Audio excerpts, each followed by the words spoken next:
कहानी की शुरुआत में हम एक चोरों के गिरोह को देखते हैं जो कि स्पेन की सबसे बड़ी और सिक्योर तरीन बैंक को हाईजैक करके वहां से ढेर सारा पैसा चुरा लेते हैं। पैसों के बैग उठाकर जैसे ही ये चोर मेन एंट्रेंस वाले दरवाजे से भागने की कोशिश करते हैं, तभी यहाँ पर कुछ पुलिस की गाड़ियां आकर इन्हें चारों तरफ से घेर लेती हैं। पुलिस को अपनी तरफ आता देख चोर उन पर अंधाधुंध फायरिंग करनी शुरू कर देते हैं, लेकिन जवाबी फायरिंग में चोरों के एक साथी को भी गंभीर चोट लग जाती है। चोरों का प्लान तो बुरी तरह से फेल हो चुका था, लेकिन फिर भी वो अपने साथी को कवर फायर देते हुए किसी तरह उसे बैंक के अंदर ले जाकर दरवाजे को अच्छी तरह से बंद कर देते हैं। अब ये चोर बैंक के अंदर ही फंस चुके हैं, लेकिन देश की सबसे बड़ी और सिक्योर तरीन बैंक को इन चोरों ने आखिरकार हाईजैक कैसे किया और क्यों? भागने से पहले चोरों ने जानबूझकर पुलिस को बुलाने वाला इमरजेंसी सायरन बजाया, बल्कि वो चुपचाप पैसे लेकर भाग सकते थे। क्या ये सब पहले से ही चोरों का कोई प्लान था? दरअसल इसकी शुरुआत टोक्यो से होती है। अपने ऊपर लगे गंभीर चोरी के इल्जामों में टोक्यो घर से फरार हो चुकी थी, लेकिन आखिरी बार शहर छोड़ने से पहले वो अपनी माँ से मिलने घर वापस जा रही थी। तभी उसके रास्ते में एक लाल गाड़ी आ जाती है और इसी के अंदर बैठा है इस चोरी का मास्टरमाइंड प्रोफेसर। प्रोफेसर टोक्यो को उसके घर की तस्वीरें दिखाता है, जहां पर पुलिस उसे पकड़ने के लिए पहले ही जाल बिछा चुकी थी। प्रोफेसर टोक्यो को उसके प्लान में शामिल होने के लिए कहता है, क्योंकि वो रॉयल मिंट ऑफ स्पेन, जहां पूरे देश के नोटों की छपाई होती है, वहां से 984 मिलियन यूरो यानी 1,06,000 करोड़ रुपए से भी ज्यादा की रकम को चुराने वाले हैं। इतनी बड़ी रकम सुनते ही टोक्यो प्रोफेसर के प्लान में शामिल हो जाती है। अब यहाँ हमें पता चलता है कि इस चोरी को अंजाम देने के लिए प्रोफेसर ने 8 बेहद ही खतरनाक चोरों की टीम तैयार की है। प्रोफेसर सभी को शहर से दूर एक वीरान घर में लेकर आता है, जहां वो 5 महीनों तक सिर्फ इस चोरी को स्टडी करने वाले हैं। अब यहाँ पर प्रोफेसर सभी को अपनी पर्सनल आइडेंटिटी हाइड रखने के लिए कहता है और सभी अपना नाम शहरों के नाम पर रख लेते हैं। सबसे पहले टोक्यो, जिसे हम पहले ही जान चुके हैं, और ठीक उसके पीछे बैठा है बर्लिन, जिसने अपने पूरे करियर में 27 चोरियां की है और यही इस चोरी का इंचार्ज होने वाला है। दूसरी तरफ मॉस्को और उसका बेटा डेनवर दोनों ही गर्म दिमाग के हैं। रियो, जो कि पेशे से एक हैकर है और बड़े बड़े सिस्टम को चुटकियों में हैक कर लेता है। हेलसिंकी और ओस्लो, 2 जुड़वा भाई, और अक्सर इतना बड़ा हाथ मारने के लिए 2 पहलवानों की जरूरत तो पड़ती ही है। इसके बाद नैरोबी, जो कि बचपन से ही नकली नोट बनाने में माहिर थी, और आखिर में प्रोफेसर, जिसका कोई क्रिमिनल रिकॉर्ड ही नहीं था, क्योंकि उसने बचपन से ही अपनी कोई गवर्नमेंट आईडी बनाई ही नहीं। दुनिया की नजरों में वो एक भूत है जिसे कोई नहीं जानता। प्रोफेसर बताता है कि हम आम जनता को नहीं बल्कि सरकार को लूटने वाले हैं, जिससे कि लोगों की नजरों में हम हीरो बन जाएंगे। पूरे देश की नजर में हम सब साले हीरो होंगे। अब वो दिन आ जाता है जब ये लोग चोरी करने वाले थे। इनका एक साथी रास्ते को पहले ही ब्लॉक कर देता है, क्योंकि बैंक के अंदर बिना शोर मचाए घुसने के लिए इन्हें सबसे पहले बैंक की गाड़ियों को हाईजैक करना था। जैसे ही पुलिस की गाड़ियां यहाँ आकर रुकती हैं, तभी अचानक से सभी चोर बाहर निकलकर इन्हें बंदूक की नोक पर ले लेते हैं। देखते ही देखते सभी पुलिस वालों को ट्रक के अंदर बंदी बना लिया जाता है। इसके बाद चोर अपना गोला बारूद ट्रक के अंदर लोड करना शुरू कर देते हैं। इन आधुनिक और खतरनाक मिलिट्री ग्रेड के हथियार को देखकर हम समझ सकते हैं कि ये कोई आम चोरी नहीं होने वाली। इसके बाद चोरों का लीडर बर्लिन कुछ पुलिस अधिकारियों को समझाता है कि उन्हें चुपचाप बैंक के अंदर घुसना है, इसलिए कोई भी चालाकी नहीं करेगा। टोक्यो और नैरोबी अलग गाड़ी में जाती है, क्योंकि उन्हें किसी खास लड़की पर नजर रखनी थी। सब कुछ प्लान के मुताबिक ही हो रहा था। उन्हें बिना किसी जांच पड़ताल के अंदर भेज दिया जाता है। वहीं कुछ स्टूडेंट्स भी आज ही के दिन बैंक के अंदर एजुकेशनल ट्रिप करने आए थे, और इन्हीं के बीच ब्रिटिश एम्बेसडर के बेटी एलिसन पार्कर भी मौजूद थी, जिस पर टोक्यो और नैरोबी को नजर रखनी थी। प्रोफेसर एक पुराने गोदाम में बैठा इन सभी को लीड कर रहा था। जैसे ही रियो ने बैंक के सिस्टम को हैक किया, उसके तुरंत बाद चोरों का आतंक शुरू हो गया। उन्होंने एक एक करके सभी हॉस्टेजेस को हाल के बीच इकट्ठा करना शुरू कर दिया। देखते ही देखते सारे लोग एक साथ हाल के बीच जमा हो गए, लेकिन यहाँ पर एलिसन पार्कर मौजूद ही नहीं थी। प्रोफेसर जल्दी से टोक्यो को उसे ढूंढने के लिए कहता है। खुशकिस्मती से उसे एलिसन मिल जाती है। सभी को एक जगह इकट्ठा करने के बाद बर्लिन कहता है कि अब यहाँ के कर्ता धर्ता हम हैं। इसके बाद सभी लोगों के मोबाइल्स को जब्त कर लिया जाता है। वहीं मॉस्को और डेनवर दोनों तिजोरी को खोल लेते हैं। इतना सारा पैसा एक साथ देखकर डेनवर बहुत खुश हो जाता है। क्या खुशबू आ रही है बाबा, तुम्हारे पकाए खाने से ज्यादा मस्त खुशबू है इसकी। और दोनों जल्दी से उसे बैग्स में भरने लगते हैं। लेकिन इनका असली मकसद इन पैसों को नहीं चुराना है, बल्कि ये तो सिर्फ एक दिखावा है। बैंक का सिस्टम हैक होने की वजह से बाहर अभी तक पुलिस को इस चोरी की भनक नहीं लगी। अंदर अपने साथियों से संपर्क रखने के लिए प्रोफेसर ने पहले ही एक वायर का जुगाड़ कर दिया था। मतलब अब इनके बीच होने वाली बात कोई तीसरा आदमी नहीं सुन सकता। प्लान के मुताबिक इन्हें पैसों से भरे बैग्स को बाहर छोड़कर कुछ गोलियां चलानी है और वापस बैंक के अंदर आ जाना है। लेकिन बाहर निकलते ही रियो के कान से गोली होती हुई जाती है, जिससे कि वो वहीं पर नीचे गिर पड़ता है। सही मौका रहते डेनवर और नैरोबी उन्हें कवर देते हुए वापस बैंक के अंदर खींच लेते हैं। लेकिन इस बीच टोक्यो ने एक पुलिस वाले को बुरी तरह घायल कर दिया था। अब सब लोग टोक्यो पर बहुत गुस्सा होते हैं, क्योंकि किसी को नुकसान न पहुंचाना ये उनका सबसे पहला रूल था। देखते ही देखते पूरी टास्क फोर्स को इस चोरी की खबर मिल जाती है और पुलिस बैंक के बाहर अपने कैंप लगना शुरू कर देती है। यहाँ पर ऑफिसर राकेल म्यूजियम में कॉल करती है और बर्लिन कॉल शिफ्ट करके राकेल की बात प्रोफेसर से करवा देता है। प्रोफेसर वॉइस चेंजर का इस्तेमाल करके राकेल से बात करता है। प्रोफेसर का शांत स्वभाव देखकर राकेल समझ जाती है कि ये कोई आम चोर नहीं है। वही म्यूजियम के अंदर बर्लिन सभी हॉस्टेजेस को उनके जैसे कपड़े पहनने के लिए कहता है और साथ ही में उन्हें नकली गन्स भी पकड़ा देता है, क्योंकि यूके के एम्बेसडर ने मिलिट्री को ऑर्डर दे दिया था कि कमांडोज की एक टुकड़ी को अंदर भेजा जाए और उसकी बेटी एलिसन पार्कर को सही सलामत बाहर निकाला जाए। अब अगर कमांडोज बैंक के अंदर आते तो वो सारे चोरों को मार देते। इसलिए चोरों ने अपनी चाल चलते हुए यहाँ पर सभी हॉस्टेजेस को उनके जैसे कपड़े पहनने के लिए कहा, ताकि कमांडोज को पता ना चल सके कि असली चोर कौन है। प्रोफेसर ने 5 महीने की ट्रेनिंग में पहले ही बता रखा था कि कमांडोज एग्जिट वाले गेट से घुसने की कोशिश करेंगे और बिल्कुल वही होता है। कमांडोज पीछे वाले गेट से घुसने की कोशिश करते हैं। रॉबर्स भी ऑटोमेटिक मशीन गन्स के साथ उनका स्वागत करने के लिए तैयार बैठे थे। दूसरी तरफ रियो एलिसन पार्कर से बाहर पुलिस को एक कॉल करवाता है। एलिसन पुलिस को बता देती है कि सभी हॉस्टेजेस को भी रॉबर्स वाले कपड़े पहना दिए गए हैं। अब अगर कमांडोज अंदर गए तो वो मासूम लोगों को भी चोर समझकर मार देगी। इसलिए ये मिशन यहीं पर अबॉर्ट करना पड़ता है और कमांडोज की टुकड़ी वापस चली जाती है। सभी चोर बहुत खुश होते हैं और नैरोबी उन लोगों को बुलाती है जो यहाँ पर नोट छपाई का काम करते थे और असली चोरी अब शुरू होने वाली है। नैरोबी मशीनें चालू करवाती हैं और हर एक मिनट में 1,44,00,000 रुपए छपना शुरू हो जाते हैं। सभी चोर इतना पैसा देखकर बहुत खुश होते हैं। आखिरकार उन्हें 2400 मिलियन यूरो जो छापने थे, वही राकेल अपने घर जाती समय एक कॉफी शॉप में चली जाती है और यहीं पर वह प्रोफेसर से मिलती है। राकेल नहीं जानती थी कि उसके सामने बैठा आदमी ही इस चोरी का मास्टरमाइंड है। प्रोफेसर उसे कॉल करने के लिए अपना फोन दे देता है। अब चोरों को बैंक के अंदर पूरा एक दिन बीत जाता है और अब तक उन्होंने 500 करोड़ से भी ज्यादा पैसे छाप दिए थे। रोबरी की यह शुरुआत ही थी कि चोरों को एक बड़ा झटका मिलने वाला था। दरअसल टोक्यो और रियो एक दूसरे को पसंद करते थे और इन्हीं की वजह से प्लान में गड़बड़ होने वाली है। वही बर्लिन एक होस्टेस जिसका नाम मोनिका है, उसे कुछ रॉबर्स के साथ बाहर ले आता है। मोनिका एक माइक के जरिए पुलिस को बताती है कि अंदर सब कुछ ठीक चल रहा है, किसी को किसी भी प्रकार की कोई हानि नहीं पहुंचाई गई। एक स्नाइपर बर्लिन को शूट करने के लिए तैयार खड़ा था, लेकिन उसके सीनियर गोली चलाने का ऑर्डर नहीं देते। फिर अंदर आने के बाद बर्लिन कुछ होस्टेस से एक सुरंग की खुदाई करवानी शुरू करता है, क्योंकि वो सुरंग के जरिए ही यहाँ से भागने वाले थे। इसके बाद बर्लिन सभी होस्टेस को एक वीडियो बनाकर अपने परिवार को भेजने की इजाजत दे देता है, लेकिन इस बीच रियो उनकी निगरानी करेगा। जब एलिसन वीडियो शूट कर रही थी तब रियो टोक्यो के साथ बातों में व्यस्त हो जाता है। इसी मौके का फायदा उठाकर एलिसन अपना मोबाइल ऑन कर लेती है। जब पुलिस को उसका फोन ऑन मिलता है तो वो तुरंत उसे हैक करके लाइव रिकॉर्डिंग चालू कर देती है। रियो जल्दी से एलिसन से फोन पकड़कर तोड़ देता है, लेकिन अब बहुत देर हो चुकी थी। पुलिस को उसका चेहरा दिखाई दे चुका था। पुलिस बहुत खुश होती है कि आखिरकार एक चोर का तो चेहरा दिखाई दिया।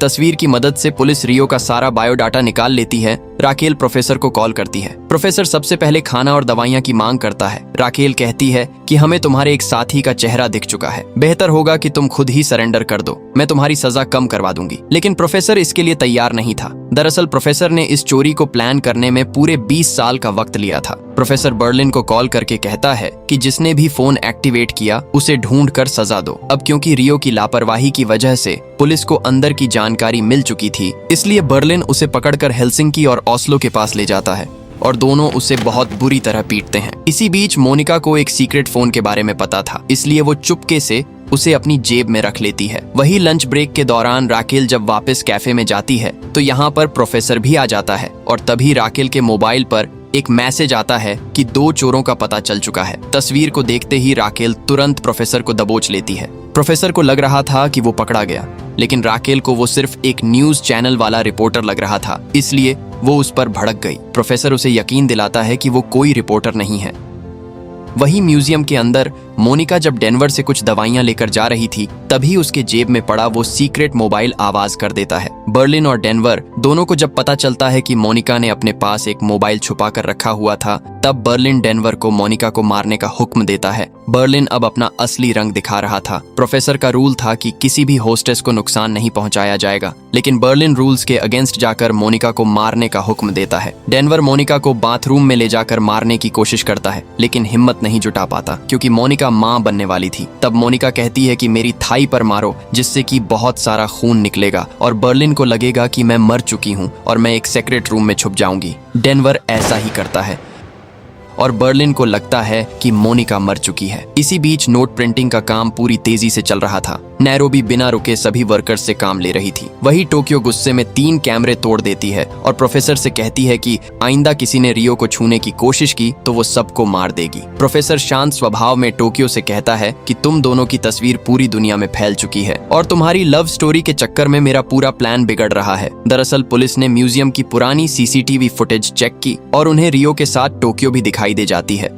वही प्रोफेसर के फोन पर एक कॉल आता है जो कि राकेल की मॉम का था, क्योंकि उस दिन राकेल ने प्रोफेसर के फोन से अपनी मॉम को ही कॉल किया था। किसी वजह से राकेल फोन नहीं उठा रही थी, इसलिए प्रोफेसर खुद उसकी बात करवाने पुलिस कैंप के अंदर चला जाता है और यहाँ पर प्रोफेसर चारों तरफ नजर घुमाकर पुलिस का ताम झाम समझने की कोशिश करता है। वही म्यूजियम के अंदर जब सबको पता चलता है कि बर्लिन के कहने पर डेनवर ने एक होस्टेस को मार दिया है, तो सभी बर्लिन पर बहुत गुस्सा होते हैं क्योंकि उसने प्रोफेसर का पहला रूल ब्रेक कर दिया था। डेनवर के पिता मॉस्को इस बात को सुनकर अंदर से बुरी तरह टूट जाते हैं। मॉस्को फैसला करता है कि वो अब सरेंडर कर देगा, इसलिए वो तेजी से भागता हुआ मेन एंट्रेंस का दरवाजा खोल देता है। लेकिन डेनवर यहाँ पर आकर जल्दी से अपने पिता का चेहरा छुपाता है, क्योंकि अगर पुलिस ने उसका चेहरा देख लिया तो वो उसका भी बायोडाटा निकाल लेंगे। दरवाजे को वापस से बंद कर दिया जाता है। डेनवर अपने पिता को बताता है कि उसने मोनिका को नहीं मारा, बल्कि वो अभी भी जिंदा है और सुरक्षित है। फिर डेनवर अपने पिता को खुली हवा में ले जाने के लिए कुछ हॉस्टेजेस को मास्क और नकली गन्स पकड़ाकर छत पर ले आता है।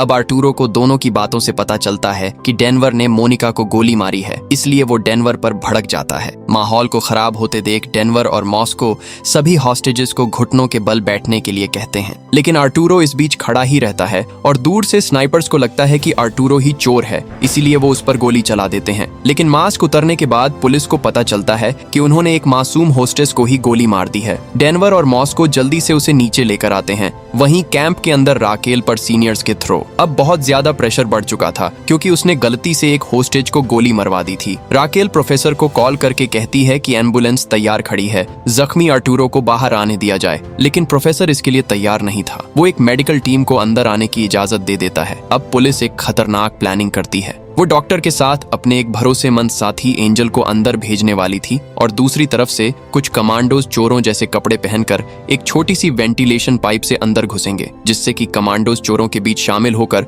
उन्हें बड़ी चालाकी से पकड़ लेंगे। लेकिन प्रोफेसर ने भी कोई कच्ची गोलियां नहीं खेली थी। अब जैसे ही एंजल डॉक्टर के साथ म्यूजियम के अंदर घुसता है, तभी प्रोफेसर सीसीटीवी कैमरा के जरिए उसे पहचान लेता है और बर्लिन को कॉल करके शानदार योजना समझाता है। 5 महीनों की ट्रेनिंग में प्रोफेसर ने सबको पहले ही बता रखा था कि जब पुलिस अंदर होगी तब उन्हें लगेगा कि वो जीत चुके हैं, लेकिन तभी हम अपनी चाल चलेंगे। अब सबसे पहले बर्लिन डॉक्टर और एंजल से उनका सारा सामान निकलवा लेता है। इसके बाद ओस्लो एंजल के चश्मे में एक माइक्रोफोन को बहुत ही सावधानी से फिट कर देता है और इस माइक्रोफोन का एक्सेस सीधा प्रोफेसर के पास था। अब प्रोफेसर पहले से ही जानता था कि पुलिस उनके जैसे कपड़े पहनकर अंदर घुसने की कोशिश जरूर करेगी, इसलिए वो सभी हॉस्टेजेस और चोरों के मास्क को पहले ही चेंज करवा देता है। बर्लिन ने सभी लोगों को हुक्म दे रखा था कि उन्होंने हर वक्त डॉक्टर्स पर अपनी ताने रखनी है, जिससे कि अब कमांडोज को पता ही नहीं चलेगा कि कौन असली चोर है। अब जैसे ही एंजल देखता है कि सभी ने अपने मास्क चेंज कर लिए हैं, तो वो काफी परेशान हो जाता है, क्योंकि कमांडोज नहीं जानते कि यहाँ पर पूरा खेल ही बदल चुका है। एंजल जल्दी से डॉक्टर्स के साथ बाहर निकलता है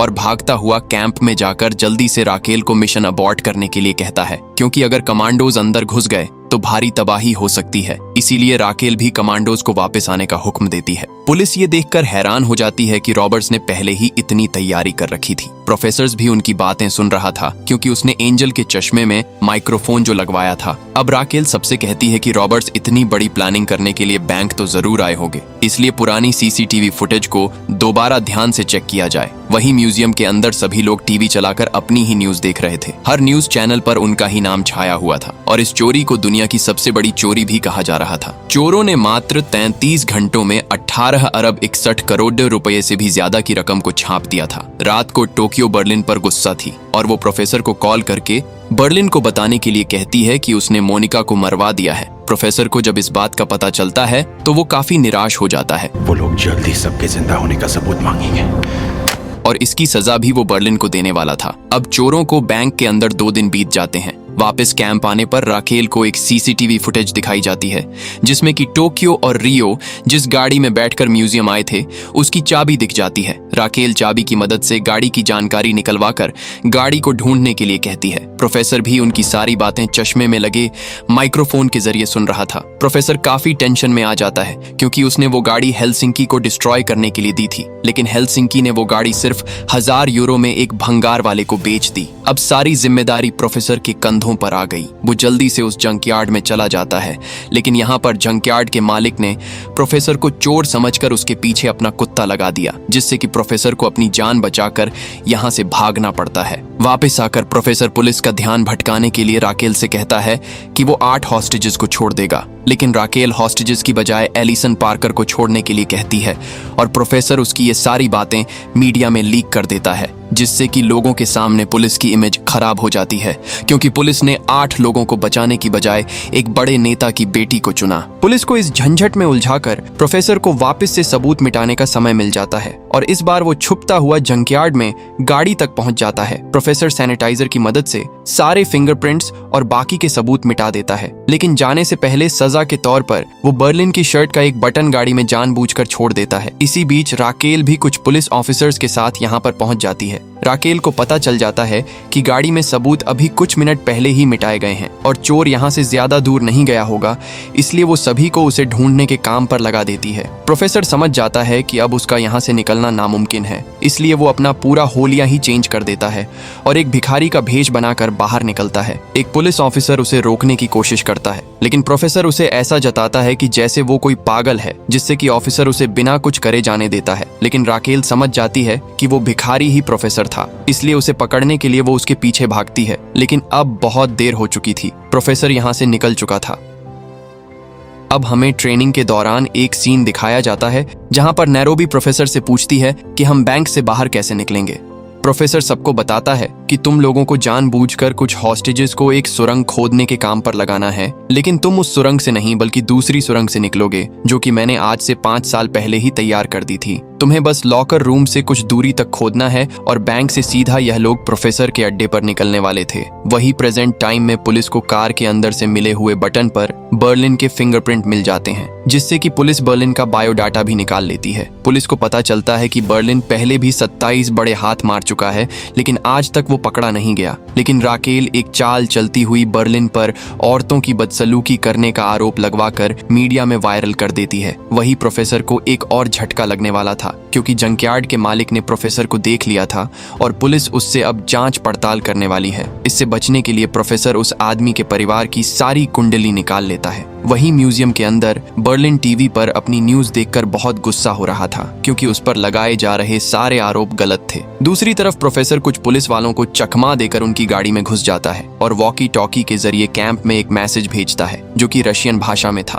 प्रोफेसर उस आदमी के परिवार को मारने की धमकी देता है। ये सुनते ही आदमी जल्दी से बनाया हुआ प्रोफेसर का स्केच डिलीट कर देता है और इस तरह एक बार फिर से प्रोफेसर किसी तरह पुलिस के चंगुल से बच निकलता है। वही म्यूजियम के अंदर बर्लिन डेनवर को मारना चाहता था, क्योंकि उसे लग रहा था कि गाड़ी के अंदर बटन मिलने की वजह डेनवर है, क्योंकि एक रात बर्लिन की शर्ट डेनवर पहनकर उस गाड़ी में सो गया था। लेकिन तभी यहाँ पर बर्लिन को पता चलता है कि मोनिका अभी भी जिंदा है, इसलिए वो डेनवर पर गुस्सा होने की बजाय खुश हो जाता है। इसके बाद प्रोफेसर बर्लिन को कॉल करके बताता है कि गाड़ी के अंदर बटन उसी ने ही छोड़ा तोड़ा था क्योंकि बर्लिन ने एक होस्टेस की जान ली है। लेकिन तभी बर्लिन मोनिका को प्रोफेसर के सामने जिंदा दिखाता है। लेकिन अब इन सब का कोई फायदा नहीं था, इसलिए प्रोफेसर बर्लिन को उनका अगला प्लान शुरू करने के लिए कहता है और सभी रॉबर्स एक बंद कमरे में लगातार फायरिंग करनी शुरू कर देते हैं और हॉस्टेजेस को जोर से चिल्लाने के लिए कहते हैं। बाहर जब पुलिस गोलियां चलने की आवाज सुनती है तो राकेल बिना देर करे जल्दी से प्रोफेसर को कॉल करती है। राकेल प्रोफेसर से गोलियां चलाने का कारण पूछती है।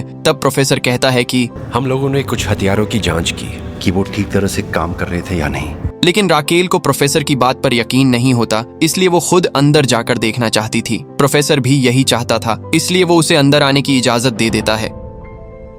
इसके बाद राकेल अपने पर्सनल फोन से सलवा यानी प्रोफेसर को ही कॉल करके रात को मिलने के लिए कहती है, क्योंकि राकेल नहीं जानती थी कि सलवा ही इस चोरी का असली मास्टरमाइंड है। इसलिए राकेल प्रोफेसर से ही प्यार कर बैठी थी। इसके बाद एंजल राकेल को बर्लिन की रिपोर्ट दिखाता है, जिसमें कि बर्लिन को एक बहुत ही भयानक बीमारी थी जिसकी दवाई सिर्फ एक ही जगह से मिलती है। अगर पुलिस वहां जाकर किसी तरह यह पता लगा सके कि बर्लिन ने आखिरी बार दवाई कहां पर डिलीवर करवाई थी तो पुलिस को वहां से कुछ जानकारी मिल सकती है। प्रोफेसर भी उनकी ये सारी बातें सुन रहा था और एक बार फिर से उसके सर पर बड़ी मुसीबत आ जाती है, क्योंकि बर्लिन ने आखिरी डिलीवरी उसी जगह पर करवाई थी जहां पर इन्होंने इस पूरी चोरी को प्लान किया था। और अगर पुलिस उस जगह पर पहुंच गई तो उसे वहां पर इन सबके फिंगरप्रिंट्स मिल जाएंगे। इसलिए अब प्रोफेसर को वहां पर पुलिस से भी पहले पहुंचना है जहां से ये दवाई मिलती है। राकेल भी जल्दी से एंजल को उस जगह पर जाने के लिए कहती है। इसके बाद राकेल अकेली म्यूजियम के अंदर चली जाती है, जहां सबसे पहले टोक्यो उसके कपड़ों के अंदर से एक माइक्रोफोन को बाहर निकालती है। इसके बाद एक एक करके उसे सभी हॉस्टेजेस से मिलवाया जाता है। इसी बीच राकेल को नोट प्रिंटिंग मशीन के चलने की आवाज सुनाई देती है और अब जाकर उसे समझ आता है कि प्रोफेसर इतने समय से पुलिस का वक्त जाया कर रहा था ताकि उन्हें ज्यादा से ज्यादा नोट छापने का समय मिल सके। आखिर में एलिसन पार्कर से मिलना बाकी था, लेकिन एलिसन एक सीक्रेट तिजोरी के अंदर छुप जाती है। प्रोफेसर सीसीटीवी के जरिए उसे छुपते हुए देख लेता है, लेकिन उसके कुछ बताने से पहले ही यहाँ पर एंजल आ जाता है। एंजल को प्रोफेसर पर शक था। वो जानबूझकर प्रोफेसर से मिलने के बहाने उसके गिलास से एक चम्मच को उठाकर ले जाता है। इसके बाद प्रोफेसर एलिसन की लोकेशन म्यूजियम में बता देता है। एलिसन से मिलने के बाद राकेल भी वापस चली जाती है और चम्मच पर जो प्रोफेसर के फिंगरप्रिंट्स थे, एंजल उसे गाड़ी वाले फिंगरप्रिंट से मैच करने के लिए कहता है। दरअसल उस आदमी को डराते वक्त प्रोफेसर के कुछ फिंगरप्रिंट्स पुलिस की गाड़ी में ही छोड़ दिए थे। वही म्यूजियम के अंदर बर्लिन अपनी बीमारी के बारे में सभी लोगों को बता देता है, क्योंकि वो बस कुछ महीने ही जिंदा रहने वाला है। वही एंजल उस जगह पर पहुंच जाता है जहां से बर्लिन ने अपनी दवाई डिलीवर करवाई थी, लेकिन प्रोफेसर उससे भी एक कदम आगे था। वो पहले ही यहाँ के सारे सबूत अपने साथ लेकर भाग जाता है। अब इस खबर के बारे में सिर्फ राकेल और एंजल को ही पता था। राकेल को लगता है कि एंजल भी उन चोरों के साथ ही मिला हुआ है, इसलिए वो उसे इस केस से बाहर कर देती है। वही म्यूजियम के अंदर 2-3 दिन की मेहनत के बाद मॉस्को खुदाई करके असली सुरंग के काफी करीब पहुंच जाता है। दरअसल बैंक के अंदर 2 सुरंगें खोदी जा रही हैं। असली वाली मॉस्को खोद रहा है और नकली वाली हॉस्टेजेस से खुदवाई जा रही है। असली सुरंग का पता चलते ही सभी बहुत खुश हो जाते हैं और डांस करना शुरू कर देते हैं। वही नैरोबी ने तो नोट प्रिंटिंग की मशीन 1 मिनट भी बंद नहीं की और उसने 400 मिलियन से भी ज्यादा यूरोस छाप दिए। वही प्रोफेसर बर्लिन को कॉल करके कहता है कि मैं 6 घंटे बाद वापस आऊंगा और इन 6 घंटों में बहुत कुछ होने वाला था। प्रोफेसर राकेल के साथ डेट पर चला जाता है, लेकिन एंजल ने जाने से पहले राकेल को सलवा यानी प्रोफेसर के खिलाफ भड़का दिया था। इसलिए राकेल प्रोफेसर को गन पॉइंट पर लेकर उसके घर पर चलने के लिए कहती है। प्रोफेसर बिना झिझक के उसे अपने अड्डे पर ले आता है, क्योंकि उसने पहले ही एंजल और राकेल की बातें सुन ली थीं। इसलिए उसने अपने गोदाम को एक आलीशान घर में बदल दिया। राकेल को भी उस पर कोई शक नहीं होता। वही एंजल को पता चलता है कि चम्मच और गाड़ी वाले फिंगरप्रिंट दोनों मैच कर चुके हैं और प्रोफेसर कोई और नहीं बल्कि सलवा ही है। एंजल राकेल के घर वाले फोन पर इसी मैसेज को छोड़ता है, लेकिन इसी दौरान उसका खुद का भी भयानक एक्सीडेंट हो जाता है। वही म्यूजियम के अंदर आर्टूरो ने कुछ हॉस्टेजेस के साथ मिलकर आज रात भागने का प्लान बनाया था। जैसे ही ओस्लो नीचे काम कर रहे हॉस्टेजेस को खाना देने आता है, तभी एक होस्टेस पीछे से उस पर हमला कर देता है। वो उसकी गन लेकर बाहर की तरफ भागते हैं, लेकिन आर्टूरो को यहाँ पर डेनवर पकड़ लेता है। डर के मारे आर्टूरो ने डेनवर के आगे सारा प्लान उगल दिया। डेनवर जल्दी से भागता हुआ सभी को इसकी जानकारी देता है, लेकिन अब बहुत देर हो चुकी थी। सभी हॉस्टेजेस एग्जिट गेट पर लगे स्टिकी बॉम्ब को ब्लास्ट करके दरवाजे को तोड़कर यहाँ से भाग जाते हैं। जब प्रोफेसर वापस आकर सीसीटीवी फुटेज देखता है तो उसके पैरों तले जमीन खिसक जाती है, क्योंकि मिलिट्री अब उस टूटे हुए गेट से अंदर घुसने वाली थी। लेकिन बर्लिन अपनी टीम को लेकर उस दरवाजे को बंद करने की कोशिश करता है। मिलिट्री उन्हें ऐसा नहीं करने देना चाहती थी, इसलिए वो लगातार दरवाजे पर फायरिंग करती रहती है। इसी बीच टोक्यो एक मशीन गन लाकर ताबड़तोड़ फायरिंग शुरू कर देती है, जिससे कि मिलिट्री को पीछे हटना पड़ता है और इन्हें दरवाजा बंद करने का सही मौका मिल जाता है। दरवाजे को बंद होते देख प्रोफेसर भी राहत की सांस लेता है। आखिर में हम देखते हैं कि एंजल की हालत बहुत नाजुक है और उसे अस्पताल में दाखिल कर दिया गया है। वहीं म्यूजियम के अंदर ओस्लो के सर पर गंभीर चोट आई थी। हेल्सिंकी अपने भाई की इस हालत को देखकर बहुत दुखी होता है। अगले दिन जब बचे हुए हॉस्टेजेस को कल रात वाली घटना के बारे में पता चलता है तो वो विद्रोह पर उतर आते हैं। लेकिन प्रोफेसर ने ट्रेनिंग के दौरान सभी को पहले ही समझा रखा था कि जब हॉस्टेजेस बगावत पर उतर आए तो उन्हें लालच देकर शांत करना है। इसलिए सभी हॉस्टेजेस के सामने दो ऑप्शंस रखी जाती है, या तो पैसे लेकर चोरों का साथ दे या अपनी आजादी चुने। अब जो लोग चोरों का साथ देते हैं उन्हें कुछ नहीं किया जाता और जिन्होंने आजादी चुनी थी उन्हें बाहर भेजने की बजाय बेसमेंट में बंद कर दिया जाता है। वहीं जो हॉस्टेजेस भाग चुके थे, पूछताछ के दौरान वो पुलिस को उसी सुरंग के बारे में बताते हैं जो चोरों ने उनसे जानबूझकर खुदवाई थी। पुलिस समझ जाती है कि चोर सुरंग के रास्ते से भागने वाले हैं, लेकिन पुलिस को असली वाली सुरंग के बारे में कोई जानकारी नहीं थी। वही एक्सीडेंट से पहले एंजल ने जो राकेल के फोन पर मैसेज भेजे थे उसे राकेल की मॉम सुन लेती है, जिसमें प्रोफेसर की असली सच्चाई के बारे में बताया गया था। इसीलिए वो जल्दी से राकेल को फोन करती है, लेकिन किसी वजह से उसका फोन नहीं मिल रहा था। इसलिए वो सलवा यानी प्रोफेसर को ही कॉल करके ये जानकारी राकेल तक पहुंचाने के लिए कहती है। अपना भांडा फूटने से बचाने के लिए प्रोफेसर जल्दी से उसके घर पर पहुंच जाता है और प्रोफेसर को पता चलता है कि राकेल की मॉम को भूलने की बीमारी है। इसलिए प्रोफेसर उसे मारने की बजाय सारी कॉल रिकॉर्डिंग्स डिलीट कर देता है। इसी बीच राकेल घर वापस आ जाती है और जब ये तीनों बैठे बातें कर ही रहे थे तभी राकेल को एक आइडिया आता है। वो अपनी टीम को कॉल करके कहती है, इतनी बड़ी चोरी करने के लिए रॉबर्स ने किसी सुनसान जगह पर ट्रेनिंग तो जरूर की होगी। इसलिए वो जल्दी से उस जगह को ढूंढने के लिए कहती है और खुशकिस्मती से जल्द ही उन्हें एक सुनसान घर के बारे में पता चल जाता है और ये वही घर था जहां पर प्रोफेसर ने अपने साथियों के साथ प्लानिंग की थी। राकेल की तबीयत ठीक नहीं थी, इसलिए वो प्रोफेसर को ही गाड़ी चलाने के लिए कहती है और दोनों उसी घर की तरफ बढ़ने लगते हैं। इसी बीच हमें एक पास्ट का सीन दिखाया जाता है। यहाँ हमें पता चलता है कि बर्लिन और प्रोफेसर दोनों सगे भाई हैं और जिस चोरी को इन्होंने अंजाम दिया उसके पीछे एक बहुत बड़ी वजह छुपी हुई थी। प्रेजेंट में प्रोफेसर राकेल के साथ उसी घर के बाहर पहुंच जाता है जहां पर प्रोफेसर ने अपने साथियों के साथ प्लानिंग की थी और यहां पर सभी चोरों के ढेरों फिंगरप्रिंट्स